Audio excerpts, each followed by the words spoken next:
আসসালামু আলাইকুম রহমতুল্লাহ। আশা করি সকলে ভালো আছেন।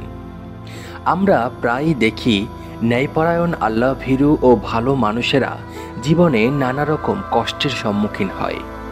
অন্যদিকে কিছু অন্যায়কারী, অত্যাচারী এবং দুর্নীতিগ্রস্ত ব্যক্তি আরামে জীবনযাপন করে বলে মনে হয়।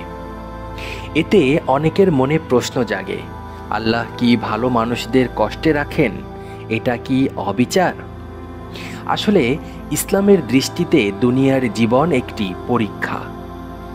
যারা আল্লাহর নিকট প্রিয় তারা পরীক্ষার সম্মুখীন হন, যাতে তাদের ঈমান শক্তিশালী হয়, তাদের গুনাহ মাফ হয় এবং তারা আখিরাতে মহান পুরস্কার পান।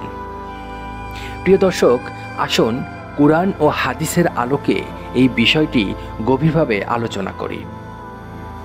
আল্লাহ তাআলা সূরা আল বাকারার 155 নম্বর আয়াতে বলেন, আমি অবশ্যই তোমাদের পরীক্ষা করব কিছুটা ভয়, ক্ষুধা এবং জান, মাল ও ফল ফসলের ক্ষতির মাধ্যমে, আর ধৈর্যশীলদের সুসংবাদ দাও।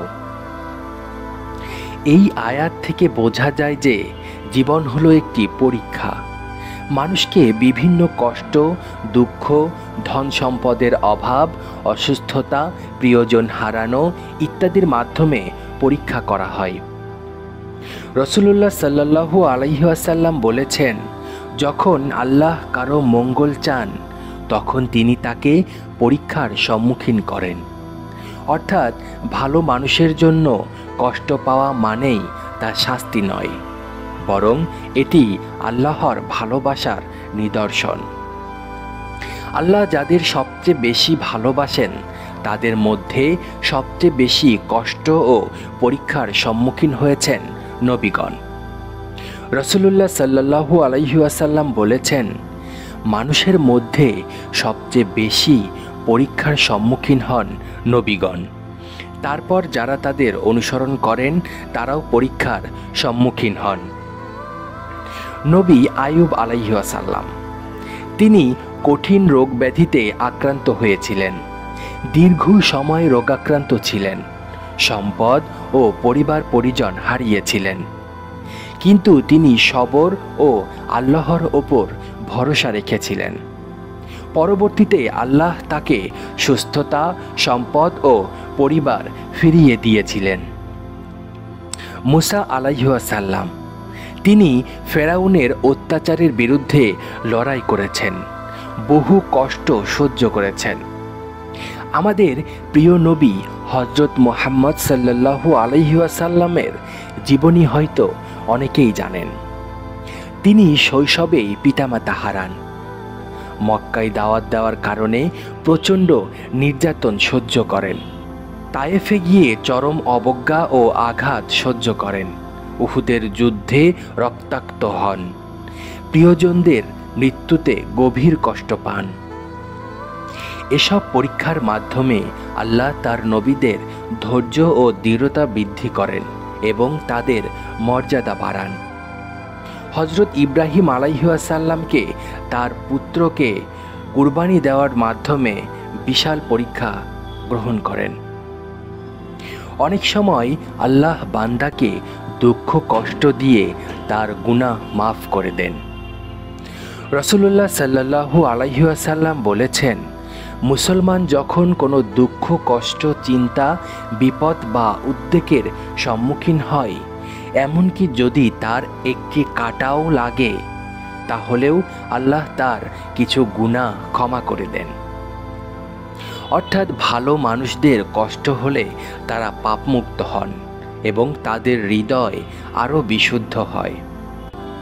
আল্লাহ তাআলা সূরা আজ-জুমারের 10 নম্বর আয়াতে বলেন, নিশ্চয় যারা ধৈর্য ধারণ করে তাদের প্রতিদান দেওয়া হবে হিসাব ছাড়াই।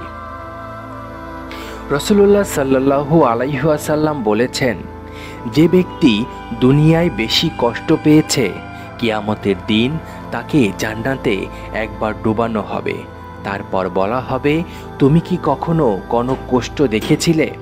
সে বলবে, না, আমি কখনো কোনো কষ্ট দেখিনি। অর্থাৎ দুনিয়ার সামান্য কষ্ট আখিরাতে অফুরন্ত সুখের কাছে কিছুই নয়। আল্লাহ তাআলা সূরা আল বাকারার 153 নম্বর আয়াতে বলেন, নিশ্চয় আল্লাহ ধৈর্যশীলদের সাথে আছেন। রাসূলুল্লাহ সাল্লাল্লাহু আলাইহি ওয়াসাল্লাম বলেন, যে ব্যক্তি ধৈর্য ধারণ করতে চায় আল্লাহ তাকে ধৈর্য ধরার শক্তি দেন। তাই বিপদের সময় ধৈর্য ধরে আল্লাহর উপর ভরসা করা জরুরি। আল্লাহ তাআলা সূরা মুহাম্মদের 31 নম্বর আয়াতে বলেন, নিশ্চয় আমি তোমাদের পরীক্ষা করব যতক্ষণ না আমি দেখি তোমাদের মধ্যে যারা সত্যিকারের মুজাহিদ এবং ধৈর্যশীল। রাসূলুল্লাহ সাল্লাল্লাহু আলাইহি ওয়াসাল্লাম বলেছেন, আল্লাহ কিয়ামতের দিন বলবেন, আজ আমি তাদের পুরস্কার দেব যারা সবর করেছিল, ধৈর্য ধরেছিল, আজ তাদের জন্য জান্নাত রয়েছে। আল্লাহ তাআলা সূরা আল বাকারার 153 নম্বর আয়াতে বলেন, হে ঈমানদারগণ, ধৈর্য ও সালাতের মাধ্যমে সাহায্য প্রার্থনা করো, নিশ্চয় আল্লাহ ধৈর্যশীলদের সাথে আছেন। ভালো মানুষদের কষ্ট পাওয়া মানে এটা নয় যে তারা আল্লাহর অপছন্দের ব্যক্তি, বরং এটি আল্লাহর পরীক্ষা, যা ধৈর্য ধরে উত্তীর্ণ হলে গুনাহ মাফ, জান্নাতের উচ্চ মর্যাদা এবং অফুরন্ত পুরস্কারের কারণ হবে। আমরা যেন সবর করি, আল্লাহর ওপর ভরসা রাখি এবং তার রহমতের প্রত্যাশা করি। আল্লাহ আমাদের সবাইকে ধৈর্যশীল বানান এবং আখিরাতের সফলতা দান করুন। আমিন। আজকের মতো এখানে শেষ করছি।